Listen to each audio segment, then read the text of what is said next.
In the foothills of Queensland's Daintree lies Australia's first ever cocoa plantation. Established by Gerard Puglisi and Daryl Kirk, these farmers and their families have dedicated their lives to farming, growing and managing the cocoa of Shannon Vale Estates. Yeah, it was a risk. It was a risk, and we all knew that when we went in there, that whether it would work or not. We were confident that the fruit would grow here.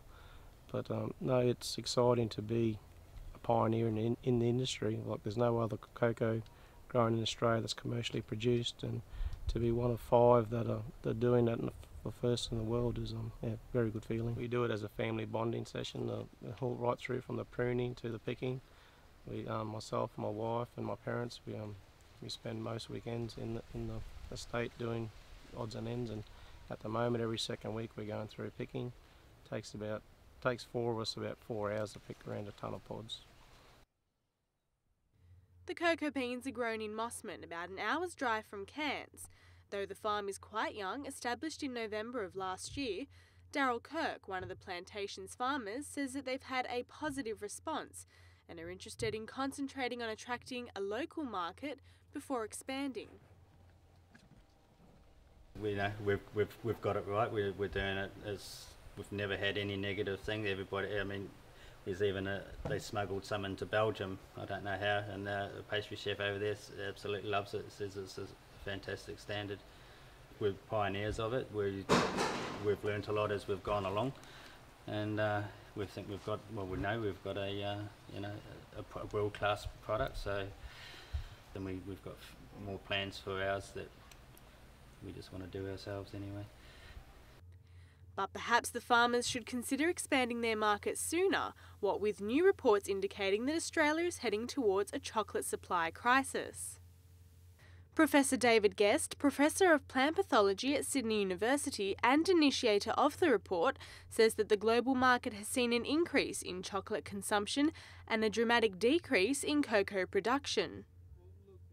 The figures that are being suggested now say that at the moment we produce somewhere between 3.5 and 4 million tonnes of cocoa beans per year. Right? The figures predict that we're going to have to produce another 1 million tonnes, in other words a 25% increase, by 2020 to meet increasing demand. Australia might be on the verge of a chocolate supply crisis, but can homegrown products really be the answer, or are we simply overindulging in a luxurious commodity? In Australia we eat about 6 kilograms of chocolate a year, right? So we're probably not going to eat more than that. The world champions are the Irish and the Germans. They eat about 12 kilos, right? So it's possible, but we're probably not going to increase our chocolate consumption. What we are doing is eating more dark chocolate because of its health benefits. And dark chocolate has a higher cocoa content. So although we're eating the same amount of chocolate, we're actually eating more cocoa. And how do we solve the chocolate supply crisis issue? Well, according to Professor Guest, the best way is to educate foreign markets. He recommends introducing methods to show cocoa farmers in developing countries ways to sustainably manage their cocoa plantations so that exports to countries, including Australia, will increase. So it's not so much a matter of teaching them how to grow cocoa properly, it's a matter of showing them that it's a viable option. And then working with them to make sure that it's not just viable, but it's also sustainable over the long term. Australia's own chocolatiers have already joined the bandwagon in using cocoa that has only been farmed sustainably and ethically. Praline Chocolates Australia, supplier of chocolate to brands such as Woolworths Select and Capricorn Dream, are proud promoters of educating farmers to use sustainable methods.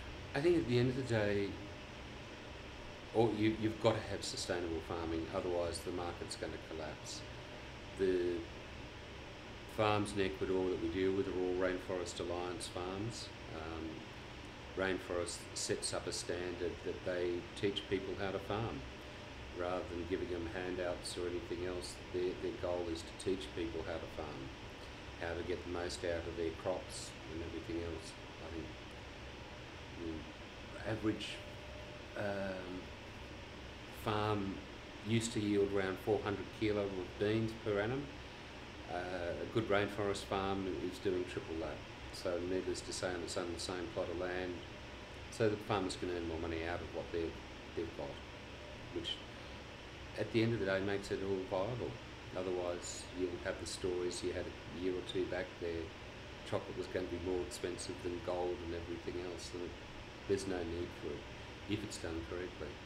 You know. Companies like Darryl Lee are also emphasising a push for the encouragement of proper farming methods, having recently joined the World Cocoa Foundation and in the process of launching their 2012 sustainability project to review all suppliers with an ethical prerequisite. And what does this all mean for Australian chocolate lovers? Look, I think there'll always be chocolate, but you may have to pay more for it. You know, if you think about a chocolate bar, 7 cents in every dollar is cocoa. Right, so even if there's a doubling or a tripling of the price of cocoa beans because of a shortage, there's no obvious reason why that should make chocolate more expensive. It's a luxury. As for the farmers, they're keen supporters of using all Australian products to boost their brand in the hopes that someday it will expand throughout the country. All they need now is more farmers to get on board. And it's all in this area. Like we get the sugar from the sugar we use is what you see growing around just now. There's a couple of local growers who grow vanilla, and even we have farmers on the tablelands with milk. So there's no reason why everything could be sourced within 100 kilometres of what's grown here now. Yeah, well, I mean it's taken so long to get here now, but it's it's just we already sold out once with some chocolate, so just need more growers. Jessica Maggio, UTS News.